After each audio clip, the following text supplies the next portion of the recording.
Assalamu alaikum and a very warm welcome from Lahore, Pakistan to our global audience. On behalf of Beacon House School System, the organizer of School of Tomorrow events, I would like to welcome you to A World of Tomorrow from Darkness to Light, the 12th edition of SOT events, which is fully virtual. The nonprofit SOT event series was launched by Beacon House in the year 2000 as part of its CSR and to help inform the direction of the organization, while also engaging global communities in conversations shaping the future of schools and societies. I am Afshan Khalid, Deputy Director, School Evaluation Unit, Beacon House, the host for this session. I have been part of Beacon House since 2011, and it has been a great learning journey for me. It is my great pleasure to welcome you today to this live session titled Digital Detox for Digi-fitness at the 12th edition of SOT events. Please join me to welcome our esteemed guest and presenter, Mr. Henry Platten. Mr. Platten is the CEO of GoBubble, a company on a mission to make the internet safer for all kids.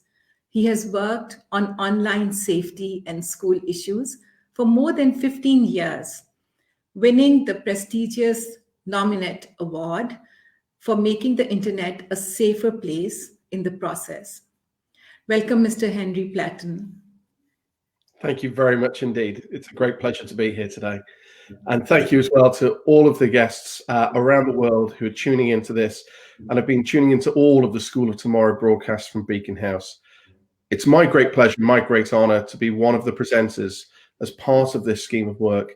And today to be diving in, as Afshan's mentioned, into digital detox and Digi-fitness and what that means.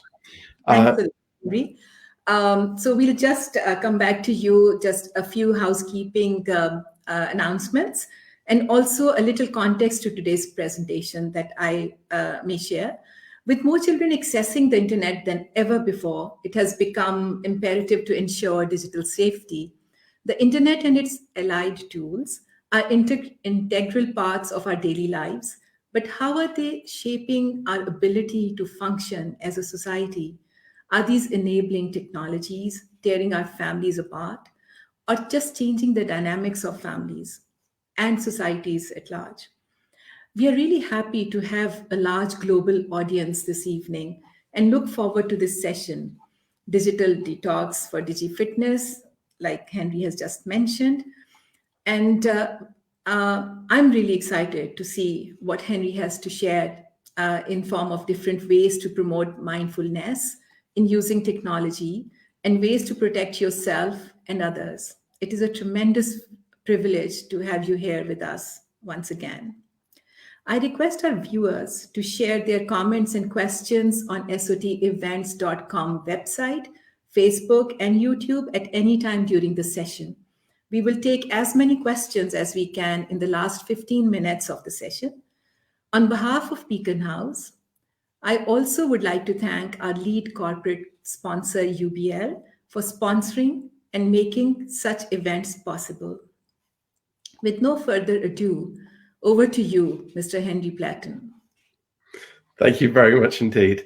And as I mentioned earlier, I'm so delighted to be here and to be sharing through, from my experience, top tips in terms of Digi-fitness and what that can look like for all of us. Obviously set within an education setting, because we're talking about the School of Tomorrow, but also as a parent. I'm a father of two. Rocco is 4, Sophia is 8. You may hear them during this broadcast. But then also, as Afshan mentioned, in terms of my personal background, having worked with schools and online safety matters now for more than 15 years, originally as a sergeant in the police, and then since leaving the police, helping children and schools through e-cadets, which is a program that teaches kids online safety. So it's students teaching students, which has benefited more than 1 million children. And now with GoBubble, and we'll touch on some of the aspects of wellness and well-being within that context and within the education context. Very much as we go through today's presentation, any questions that people have, please feel free, as Afshan mentioned, to post them in Facebook and in YouTube, and we will try and address those questions at the end of today's session. Very much with regards to digital detox and digital fitness, I think it's very important within an education setting that we actually frame the context for today, that we actually look at what that means, not just in a pandemic era, which we are at the moment, but also within wider education. When drawing it through to an educational setting, and one of the reasons why digital detoxes and digital fitness are so important in education, not just as school leaders, as teachers and practitioners, but also for us as parents, is that research has shown that from having poor digital health, from having problems that can come through the internet and in particular through social media, that 11 teaching days can be lost in a school every year. And that's having a direct impact on the educational achievement of our children with some of these wider issues that go on. Also, with regards to children themselves, when we then drill down in terms of what does the darkness look like, what are the problems that can come through from digital poor health? Yes, there's loss of sleep. And there's also, as research shows, the parents' number one concern globally, and that's cyberbullying. So there can be lots of problems that can come from poor digital health and what that looks like. And what we're going to be talking about is understanding that, but then shifting that as the wider context of the School of Tomorrow talk from darkness to light. What are the measures that can take us from the problems and take us into the solutions for tomorrow, but also actually how those solutions of tomorrow can be employed and deployed by us today. So what solutions are out there to be able to help us? Also, when looking at Digi-fitness, it does fall into one of the two areas for the UN Sustainable Development Goals. Obviously, the core Sustainable Development Goal within an education setting is education for all and quality education for all. But in terms of our digital fitness, it also comes back to the third Sustainable Development Goal. That's ensuring that we have healthy lives. The digital world is a massive part of all of our lives, and it's not going away. It's getting stronger.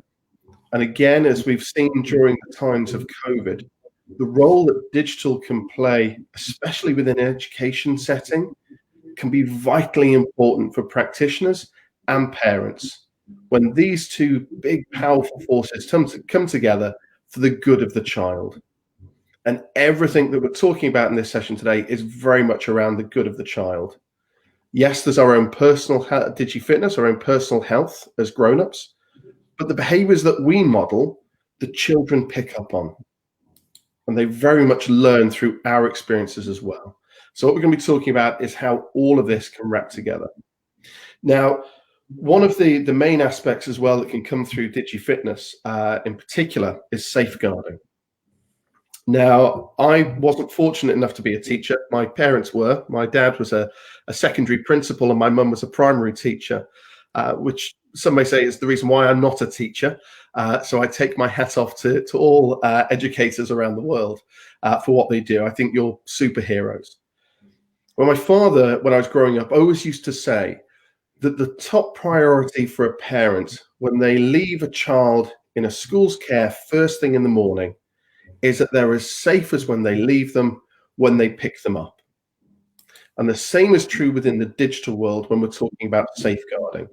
So digital safeguarding is very much a key strain of when we're looking at digital fitness and modeling that good digital fitness for a school and for a child. So actually, how can we do that? How do we move that forward? Well, again, to set a little bit of context in the way that personally myself and the schools that we work with do this. We have, as we mentioned, Go Bubble. Go Bubble at its core is safer and healthier. So one of the key problems that can come through for digital fitness is very much screen time.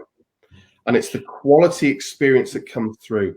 Now, it's really important that for us as grown-ups and for the children that we work with and that we care for as parents, that we're modeling screen time behavior in a positive way. And what that means is that when we're actually using screens, that we're using them in a healthy way. So for example, you may have picked up that at the moment, I'm not sat down, I'm actually stood up.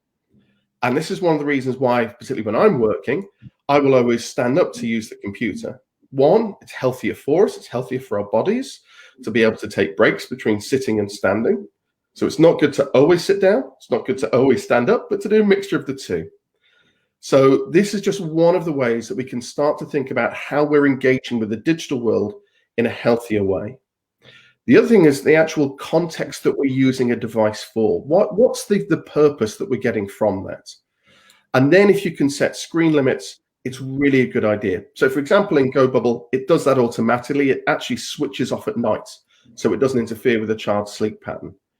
Now, it's increasingly important that as we manage our own devices, that we can do the same for children as well. There are ways of ensuring that they're using it for quality and for good, in terms of the context that's coming through the platform that they're using or the program that they're in particular using, but also that we're looking very much in terms of our own behaviors. They see us not bringing a device to the dinner table. They see that we leave devices downstairs to charge overnight. We're not taking them up to, the bedroom or areas like that. And they understand that difference between areas of the house where we can use digital and areas where we don't. One of the other important aspects to have a look at when we're talking about how we use the platforms that we're engaging with, when we're looking at Digi-fitness and we're looking at modeling behaviors for children, one of the things that we have to think about is actually how can we model being kind to others? And this is a big transformation process to go through in terms of how the internet works at the moment and actually how we want the internet to work in the future. As Afshan mentioned, one of the awards which we've collected en route with the journey that we've been in within the wider GoBubble team and for me personally is making the internet a safer place. Now, part of making the internet a safer place has to be kindness. So one of the aspects that we actually look at within GoBubble, for example, and this can be done in any platform, but I'm using the illustrative purposes of GoBubble today for this, is that the language that we use, the way that we're using platforms, the kindness that we're showing to others really can help to model positive behavior. Now, we've seen a massive impact from principals who've actually told us that through modeling kindness within GoBubble, it's had an impact at home. It's had an impact in the classroom. It's had an impact in the playground in terms of actually positively impacting on child's mental health in a positive way, but also because it rewards the kindness that you show to others and it rewards the kindness that you give, that this is actually happening offline as well. Now that's incredible when you think about it, the power of kindness. Now, research has shown that when children are cyberbullied, when children have bullying that's directed towards them, this can have a significant impact on their lives in a negative way. Of every 10 children who are bullied, 3 will go on to have serious problems in terms of for the future with attainment, with grades, with employability. 1 will have a failed suicide attempt and 1 will have an eating disorder. So bullying, and in particular cyberbullying, is one of the issues that we really need to get a grasp of when we're talking about digi-fitness and digital health. And one of the beauties that we've found through GoBubble is because of the way that the platform works, it can actually directly address this at source, and I'll show why and how in a short while. The wider context of safeguarding for us as parents now, and particularly parents who are educators, is one of access. So when we're looking at modeling behavior for our children, when we're looking at modeling behavior for our students, the access that we have and the access that they have, in particular to social platforms, is causing a cyber pandemic at the moment. So almost 78% of children underage use social media. 60% of them have been exposed to risks, and almost a quarter have been exposed to adults and strangers through social platforms. So again, this can cause a big problem in terms of our digital health and the digital health of our children. On top of that, when talking about cyberbullying, this isn't just exclusive for children. 21% of teaching staff have been cyberbullied. So this is a problem that's impacting not just the students in our classroom, where we would automatically assume, but also our teaching staff. So when we come back to kindness, when we talk about the kindness that we can show to others, there's kindness which needs to be shown towards teachers as well as students. Now, all of this comes into a whole school community aspect. One of the things, for example, that I know that at Beacon House, they take so seriously, which is one of the reasons why we're so proud to be piloting Go Bubble with Beacon House at this time and bringing the impact through. So when we look at cyberbullying, there are some different aspects that can come through. Yes, there has been an increase at this time. As Afshan mentioned at the start, because of the pandemic at the moment, there has been an increase in the amount of digital use which has gone on by children and by grown-ups. Sadly, that has seen an increase in cyberbullying as well in some cases. It's also leading to anxiety from students when looking to return back full-time face-to-face within those schools that currently may still be operating on a hybrid or remote learning basis. Some research that I've seen recently has actually said that 46% of children who at the moment haven't returned back to full face-to-face teaching are anxious and concerned about bullying that they may face when they go back into schools. That's global research. Well, this again all comes down to the kindness that we show to others, the whole school community that we can construct and the whole school community that we can then deliver out to others. So what can we do in terms of shifting that forward? Well, I mentioned a little bit earlier about one of the ways that we do this within Go Bubble. And one of the ways that we do this is that, as you can see on the screen at the moment, we have a sophisticated user-generated content moderation system. It actually checks the content in real time, because what we can't do when we're looking at modeling good behavior and what we can't do when we're looking at preventing issues is to push it all onto teachers. Teachers are time-starved. Teachers don't have the access to big pots of cash and funds which are there, but they have the soul, they have the drive, and they have the will that they want to be able to bring these very dark situations into the light. So why should we place a burden on teachers to actually moderate content that children are producing? Why instead don't we look at checking the content automatically before it appears, but then not losing those teachable moments for children to actually help to model that good behavior? And one of the beautiful things that we've heard back from teachers and parents is that when you actually start to do this in a proactive way, it has such a dramatic impact, both on those children who previously may have been bullied, but also on those children who potentially may have been a bully, by giving them those learning opportunities, by showing them the path.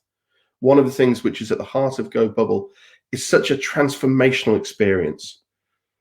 So one of the key areas that we need to look at when we're talking about digital health and digital fitness very much is addressing cyberbullying. Now, some other practical attempts that we can, techniques and tips, that we can look at when addressing this to move us from darkness to light in terms of cyberbullying is looking at some practical processes that we can put in place. The same is true in the classroom as it would be at home. So depending on the age of the child, there are different techniques that we can look at. One of those that can be used for children of a younger age, under 8, so 8 and below, are things such as worry monsters. So a worry monster can be employed in the classroom and can be employed at home as well. It can be a cuddly toy or a stuffed animal that's brought into the classroom or that's at home.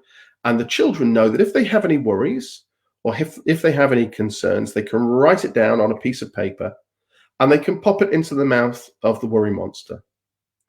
Now, this is important because what we're actually teaching children here is that if there's a problem, they can own that problem and they can also own the path to finding a solution. And by doing this, we're giving them positive experiences to enhance their well-being, to enhance their mindfulness, and to give them solutions for the future, because it shows that problems can be overcome when we share and when we talk about them. Now, one of the important things here is that for children to have this track towards a positive digital health is to understand that should they report something through, for example, in the classroom to a teacher, that the teacher isn't going to keep it confidential, but could keep it in confidence. And what we mean by that is that if you tell a teacher, it's not a case that the teacher will simply sit on it and do nothing. The child needs to understand that, yes, the teacher will listen in confidence and then will act on the information that's presented to them. Now, depending on the child and depending on the situation, and again, when looking at older ages, there are different bits of technology out there which can actually help in terms of that reporting mechanism if the worry monster isn't appropriate. But one of the solutions that can come from it is very much a form of restorative justice. So for restorative justice, it's a case of the bully and the victim, if it is in a safe environment and if it suits the incident that's happened and it suits the personalities involved, could actually sit down together. Because the bullies sometimes either are going through immense emotional stress themselves, which is why they're acting out their behavior in this way, or they may have been a bully previously. They may have been bullied previously, sorry. So they may be a victim themselves and they're acting out. So that restorative justice process can be really important, again, to help to move people from darkness to light and in terms of giving them that opportunity. Now, some of the other aspects when we talk about cyberbullying and we talk about kindness really go far wider than that. And when we're talking about digital fitness and digital well-being, one of the key components very much is digital citizenship. Now, digital citizenship, again, has been shown and directed through research as being linked to some of the core competencies for future employability that children have. And these future employability will be things like critical thinking, creativity, a sense of self, sense of responsibility. So one of the things that we need and we owe to children to move them from the situation that can exist today and can exist in the most recent past in terms of the darkness that can come from digital problems is to give them those safe opportunities to be able to practice, to be able to demonstrate being a good, positive digital citizen. And one of the things that I always subscribe to is that being a positive digital citizen very much comes back to, first of all, being a positive person. And I don't mean by being a positive person that everything in the world is great and that you always look at everything as a glass half full. What I mean is that you are rounded, you are grounded, and that you understand the impact that the outside world can have on you and you can have on it. So very much when we're talking about these kind of processes, things such as meditation, yoga, breathing can all start to give layers of foundations to help us with regards to that. Now, it doesn't matter if a child is very early years, reception years 1, year 2, or if they're aged 15, 16, 17. Breathing can be a very big technique that we need to teach from both sides. I was very fortunate to hear some teachings from an educator in South Africa. And one of the techniques that she was teaching is a breathing hand. It doesn't matter the age that you are, it's a nice technique to be able to use. And literally, you have your hand and you trace, and every time you go around a finger or a thumb, you breathe in, you breathe out. You breathe in, you breathe out. In, out, in, out, in, out. And it is surprising, no matter your age. I'm 44. It works. And it's such a great and easy technique for us to practice day to day. And keeping calm and keeping grounded in this way is one of the elements that then, as I say, can start to layer towards positive digital citizenship. We're blessed that within Go Bubble, with some of the free content that we put out there, we have Wellbeing Wednesdays. We have an educator called Ashley Green, who's based in the UAE, who specializes in mindfulness and actually records these videos for the students and the educators to be able to access for free through Go Bubble, helping to teach mindfulness. The same then also comes through if we see a problem online or if we've seen something that scares or upsets us online. It's always important, again, that we give children the opportunity that they can flag issues that they found. That's really important.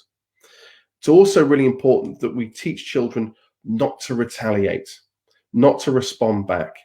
The only way that we can do this is by layering those skills, by giving talks to the students, by involving them in their own education around online safety, as I mentioned, which eCadets does, by students teaching other students online safety, but by doing this systematically, not just for one day in the year or for 1 week in the year, but every time there's a teachable moment, it will then deliver positive impact.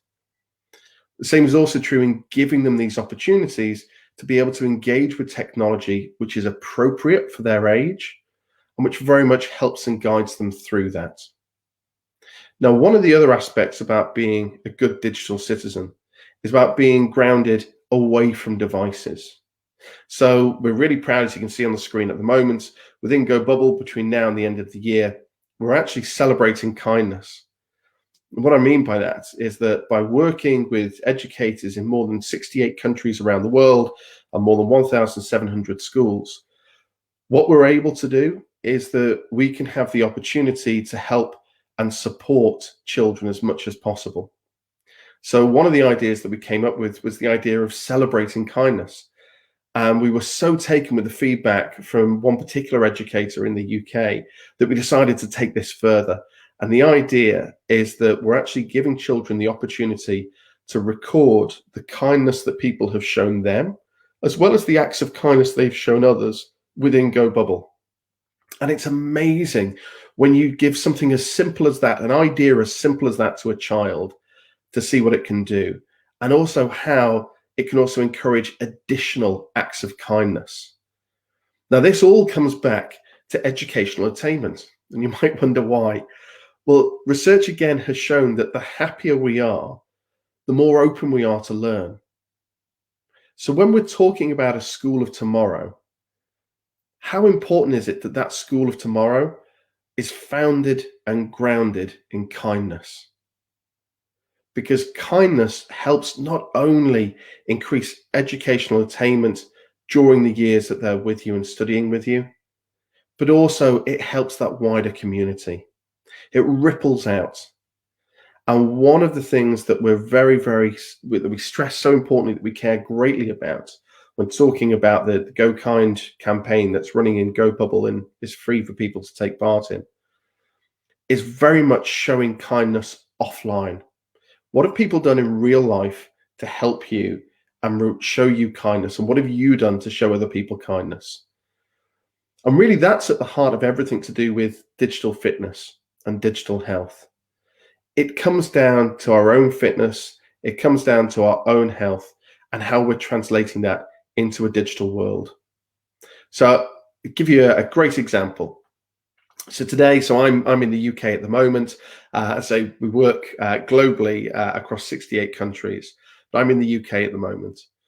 And when preparing for today's session, had a look this morning just at the presentation, did a couple of final finishing touches, and then had the opportunity to then, after doing that, to take a step away from the device, close it down. I actually sat down with our children and we made some paper Christmas wreath decorations. I then went out and took the dog for a walk to get some fresh air. We then went out to the park and played. And it's all about balance. If we understand that some technology and that some platforms are designed to keep us in and drive us down a rabbit hole, we then understand that actually that's not the product, we're the product. But actually, if we then pick and choose platforms very carefully that we use, if we set out to use a device knowing why we're going to use it, what we want to achieve with using it, and also set ourselves time limits, it means that actually we can achieve so much more and can start to head towards true, authentic balance. Balance that helps us live our lives and that helps children live their lives. One of the great tips as well that I've seen recently, and this is from an educator in Abu Dhabi called Philippa Rathmel. And Philippa, when wanting to take a break from devices, deliberately puts her mobile phone into plane mode. So simple, so inspiring, and it works. So I strongly advocate, if you only take one thing from today's talk, try that when you need to focus on a piece of work, when you need to be able to avoid all outside distractions, put your phone onto plane mode, and you will find it really does work wonders.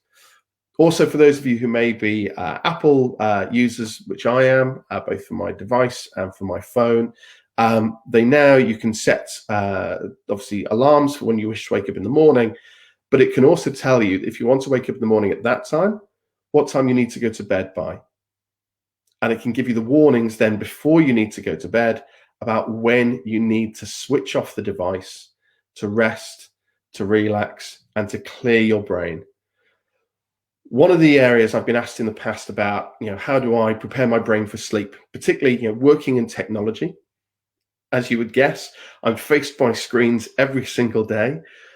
Now, we're delighted that through the work that we do at GoBubble, that GoBubble School is free to join for school. So we get so much reward and impact from knowing that we're helping so many children. So you would say, well, okay, if you're having such an impact, surely you can sleep soundly at night. Well, yes, but also no, because you're still using devices. And the way that devices do work is they do trigger off our brains. They do get our brains more excited and they get our brains more active. So part of it actually is we need to show that self-care. And I was asked, how do I do that? Well, there's two ways. One actually came from Ashley Green, who I mentioned earlier. I was very fortunate to hear her give a talk earlier this year in Dubai at her school, which is Jess School in Dubai. And what she was suggesting is that when you're actually having a family meal or when you're getting together with friends, one of the things that you can do is to send your phone to a spa day. And what she meant by that is having a small wicker basket, and everybody can just put their phones in the wicker basket, switched off, and just leave them to one side. And she ran an exercise in this talk, which was brilliant. And I always advocate trying this at home if you can, or try it in the staff room next time if you wish to do that. By everybody putting their devices into a basket and putting them to one side, how long can you go before you're wondering what the message could have been about that's just come through? Or how long do you go thinking about the next level of Candy Crush that you want to play? And it's very interesting. We can become so connected to our device that one of the issues that we need to be aware of is that connection that can come through. One of the other important areas that we need to think about is how that can impact upon us. So when they're looking at the phone spa, you said, put it in a basket, put it onto one side, see how you respond to doing that. Very, very interesting. So one which I'd strongly recommend. The other thing which I personally do is Lego. So I try and make sure that at a certain time of the day, the laptops go off, and that with the kids, I can play Lego for a good period of time. Now, Lego as well, going back to what we mentioned earlier about cyberbullying, have some great resources which are free at the moment about how Lego can be used at home to spark discussions around cyberbullying. Now, just as I wrap up and before I look to hand back to Afshan for any questions, one of the areas that is really important when we're looking at Digi-fitness and looking at digital health is the behaviors that we have, how we can model those for others, and how we can model them for children. So as I've mentioned in today's session, there's a couple of key ways that we can look to do that. How we show kindness to others and kindness to ourselves offline can have an impact on how we're doing it online. Giving children the opportunity to be able to engage with appropriate digital platforms. So for example, with GoBubble, that is open for school age, not above school age. So it's one just for children. So give them opportunities to engage with platforms which are appropriate to them. For educators, think about our own mental health with some of the matters that we may have to deal with digitally. Are you using platforms that push the burden onto you to moderate, or are you using solutions which are out there designed to help save you time?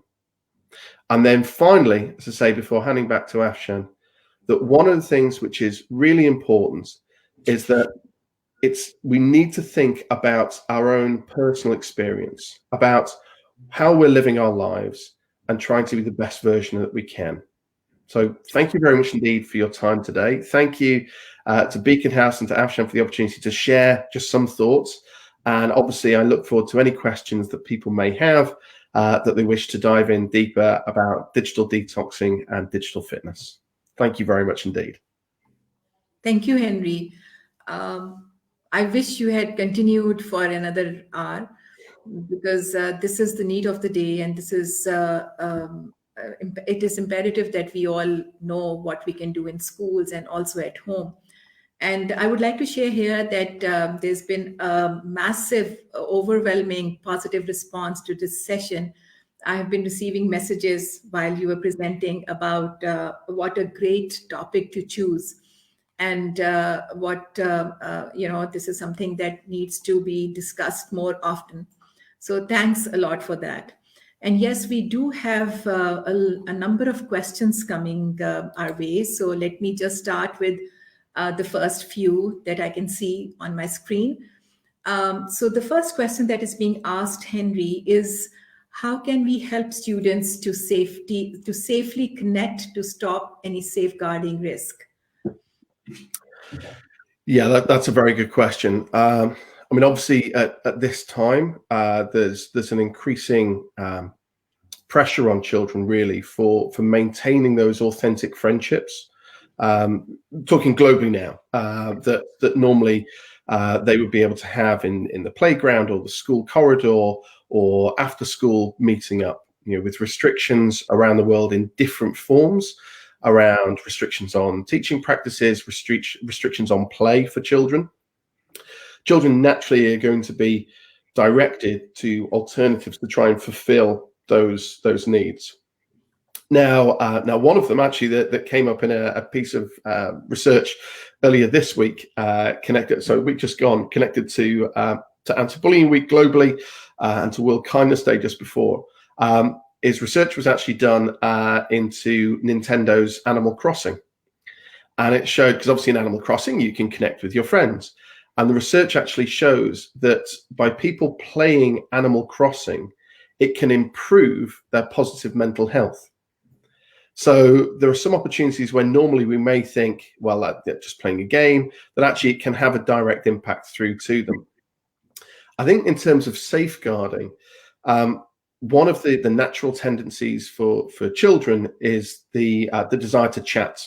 So, for myself, when I was in school, you'd come back from school and the first thing you'd do is you'd phone your friend who you may have just walked home with. And your parents would be asking, well, why are you ringing them? You've only just seen them. Well, it's that desire that we have to be able to connect and to talk. It's really important as parents that we find something that we're comfortable with and that can support that, and something which is age appropriate. As I mentioned in the talk, one of the things that we're so honored and proud with is that working with Beacon House now in the pilots of Go Bubble, that fulfills that requirement, but with the highest safeguarding practices in place.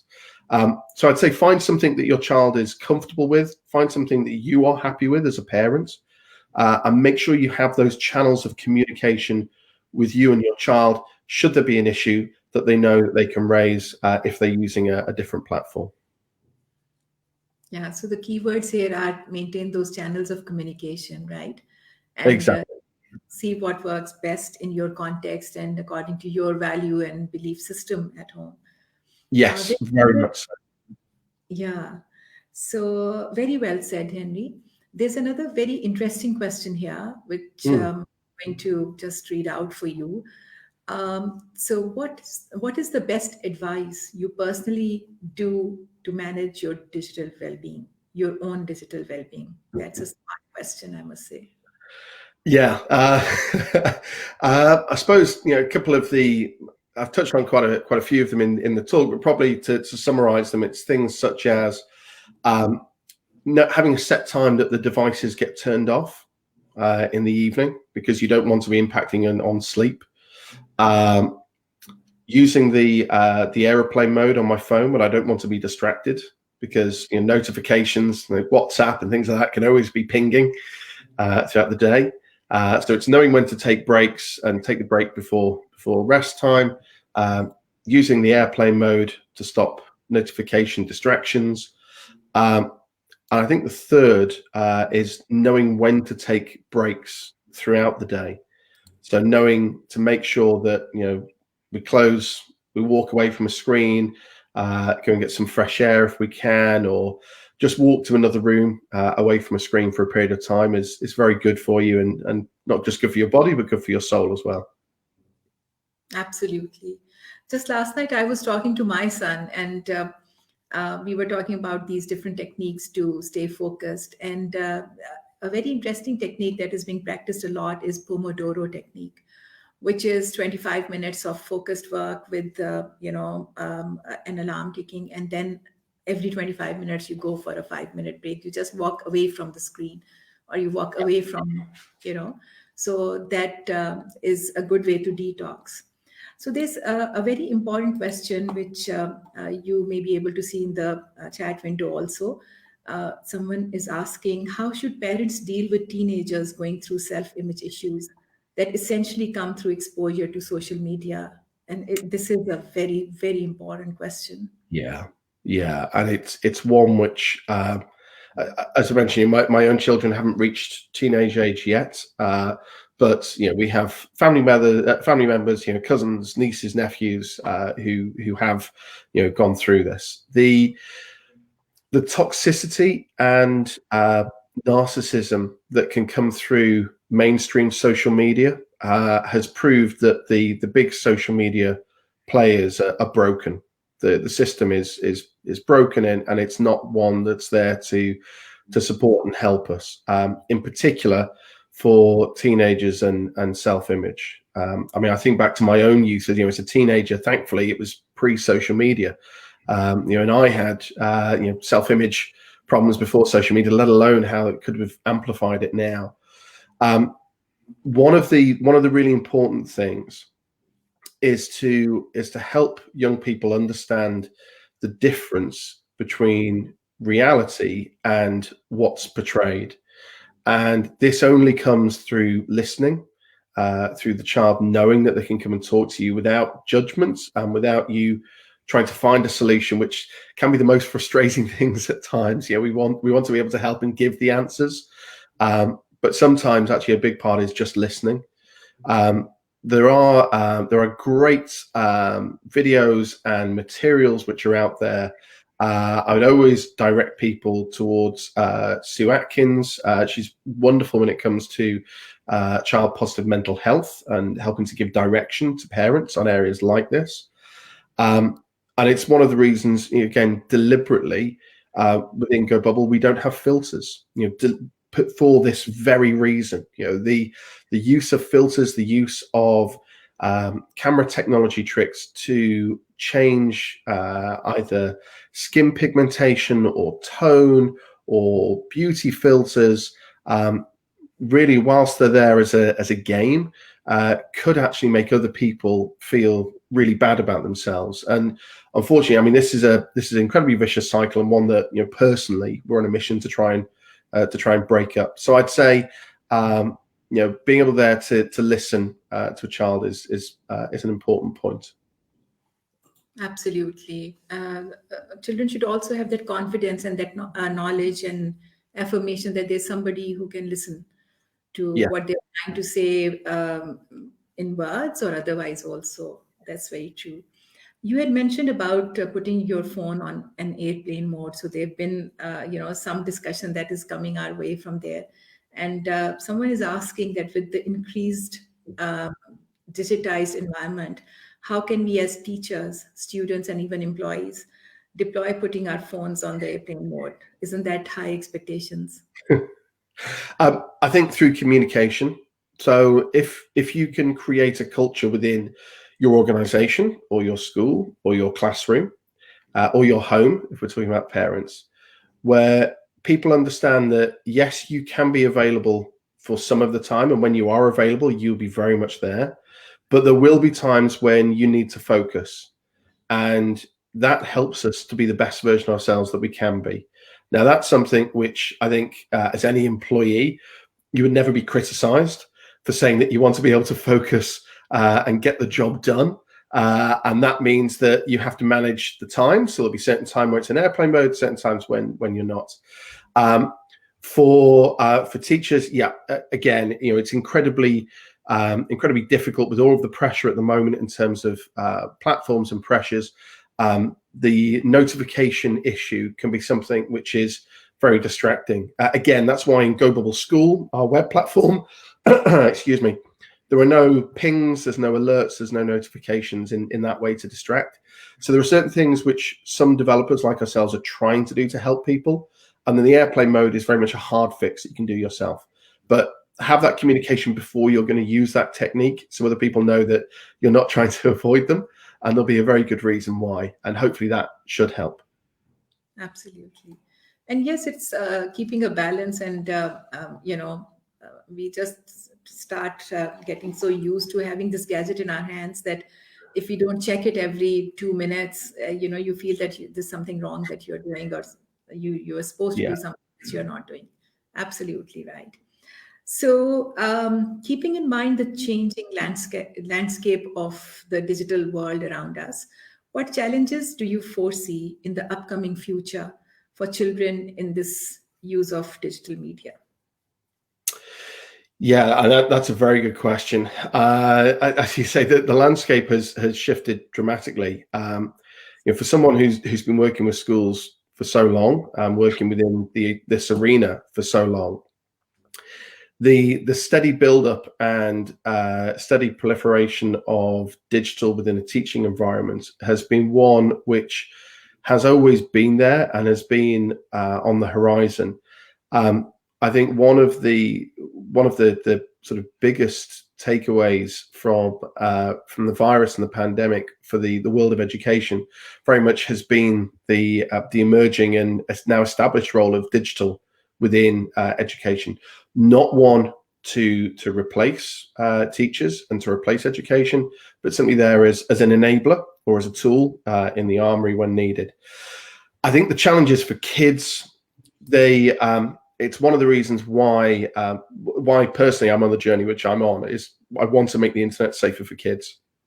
And I think the problem that can come through with most digital platforms at the moment is that they focus on UX, they focus on the user experience, they focus on UI, being the user interface, but they don't have that same commitment, the same drive and passion, for example, that we do and others do around US, and that's user safeguarding. And when I mean safeguarding, we're not just talking safety, as in, can you make something safer? You look at the whole person. So actually, how can you help them to navigate the current digital world they're in and prepare them for the future as well? I think what is going to happen is that there's going to be greater communication between the triangle of teacher, parent, and child to identify those platforms that actually work in the best interests of all three. So actually, we need to empower children to know that they have a voice and they're part of that discussion. They will help to flag through to us as grown-ups then the platforms which are working well for them, the platforms which aren't, and then we can involve them in that debate and make them more critical thinkers. Thank you. Making them critical thinkers, essentially, that's the need of the hour. There's another question that we have here. How do we empower children to identify authentic content from so much material that is so readily available to this thumb drive? It's just a click of a thumb away. Yes, yeah.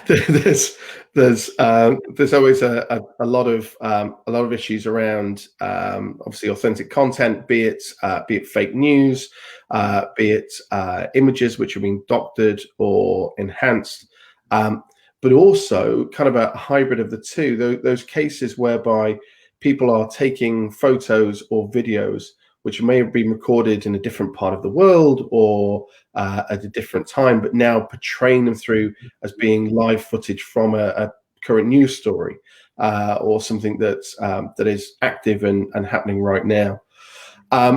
With regards to that, it's part of a bigger education and empowerment initiative, because for children, it's not like you can just give them one poster or one saying and say, there we go, you're now empowered. It takes time. And it takes time by having open and honest discussions with them.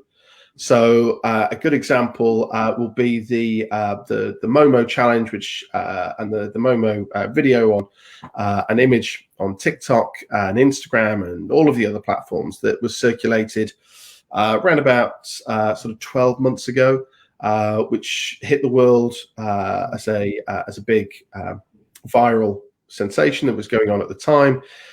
But it's a hoax. The actual photograph is a piece of art that was created by, I believe, a Japanese artist, I think. But that was a hoax that wasn't brand new. It was a hoax that actually had first occurred about 18 months before that. And it just keeps coming around every so often. And it's like the old sort of ghost stories or myths or urban legends that we always used to be taught as children that you would hear. But when we heard some of those for the very first time, we all thought that they were real until you actually spoke with others and you had more and more opportunities to discover that it wasn't real. The same is true when it comes through with content on the internet now. We can't take it at face value first time. We need to be able to talk those things through. Now, either that can be in social studies or classes like that within a school environment, or tutor time if it enables it, or at home, again, if children know that they have those open communications with parents, sit down and talk it through. I'm not suggesting you go and then Google the Momo challenge to show the image to them, but you can point out how to spot a hoax. Also, one of the biggest things can come through in terms of the success of, for example, of a hoax is always based on us telling other people about it. So, when an incident happens, one of the bits of advice that we always give to schools is don't send a letter home to everyone saying Momo challenge and talking about it, because those children who hadn't seen it will now go and Google it. So actually what you can talk about is hoaxes. There is a hoax going around at the moment. If your child should happen to mention it, please explain what a hoax is, explain it's not true, so you're not missing those teachable moments. That's a very important message, and something that we need to remember, that to focus on the fact that it's a hoax message and how it needs to be curtailed. Henry, what are some signs of cyberbullying victimization? What might lead you to believe that a student could be involved in cyberbullying? So we have about 5 minutes left, and Okay.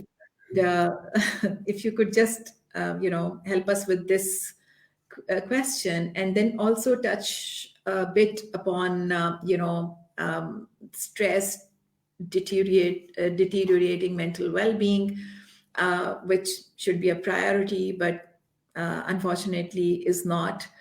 And also a mindset of parents that this cannot happen to our child. It may be happening to others, but this cannot happen to our child. So what are your thoughts on that? Okay, I'll try and do all of that in under 5 minutes. So without being stressed.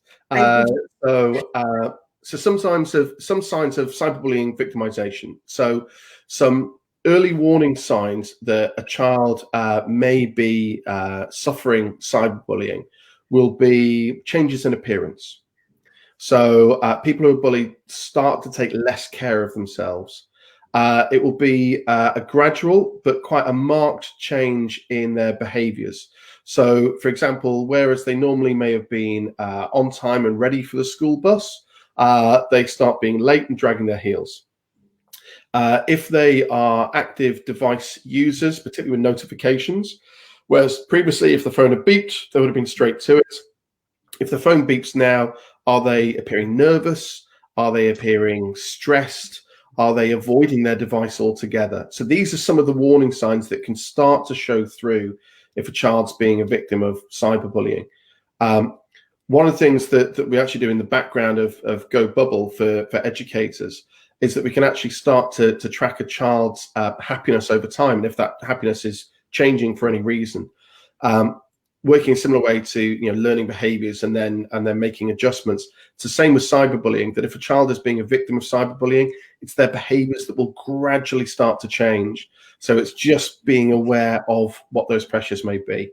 For example, if your child is normally very talkative, are they suddenly very quiet? The other points, Afshan, that you mentioned are, I'm trying to remember now. You asked me what about stress? Yes, anxiety, stress, mental well-being. And Yes. also parents' mindset that this cannot happen to my child, although Yeah. it is happening to others.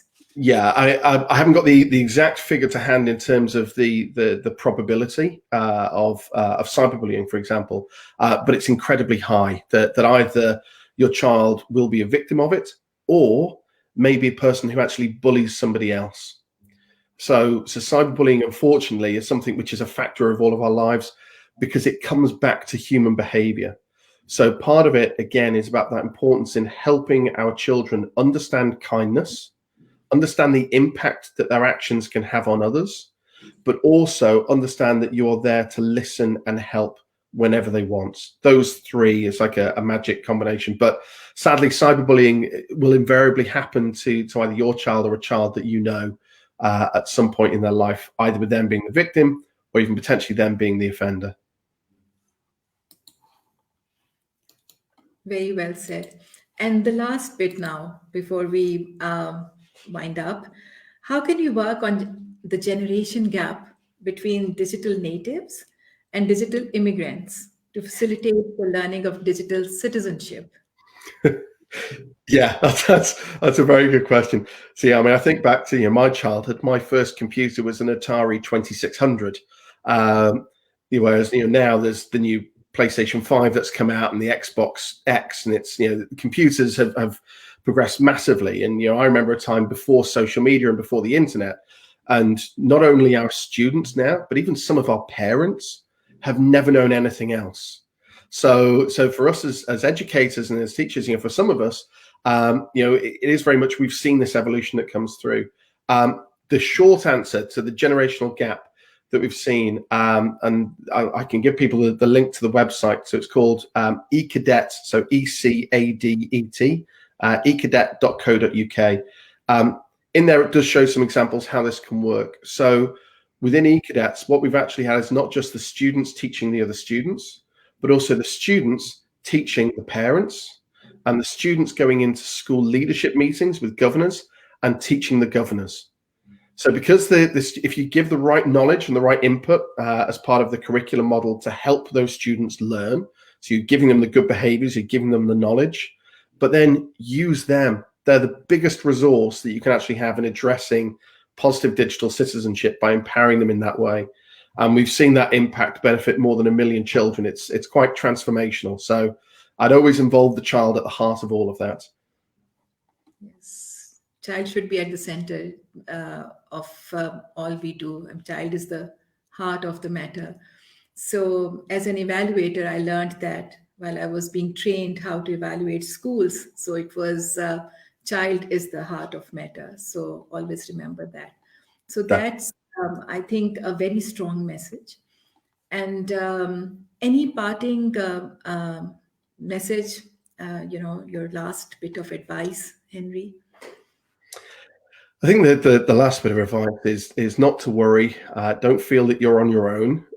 This is, it's we're talking about one of the biggest problems that can impact a child throughout their life. But know that there are measures, there are approaches that, when given the time, can help children to flourish and actually help them to have higher levels of attainment and success in their life by giving them that nurturing environment. Something which I know that Beacon House cares greatly about and values immensely. Thank you so much for that. And yes, at least we have started, and there are high hopes that things will work out for everybody. This brings us to the end of this extremely enlightening and engrossing session, the presentation as well as the discussion. So it was really very interesting also. And I'm sure our viewers must have enjoyed it as much as I did. So thank you once again, Henry, for being here with us. And before we end, I would thank our corporate sponsor, UBL, for sponsoring this event and making it possible in these hard times. So thank you so much. Thank you very much indeed.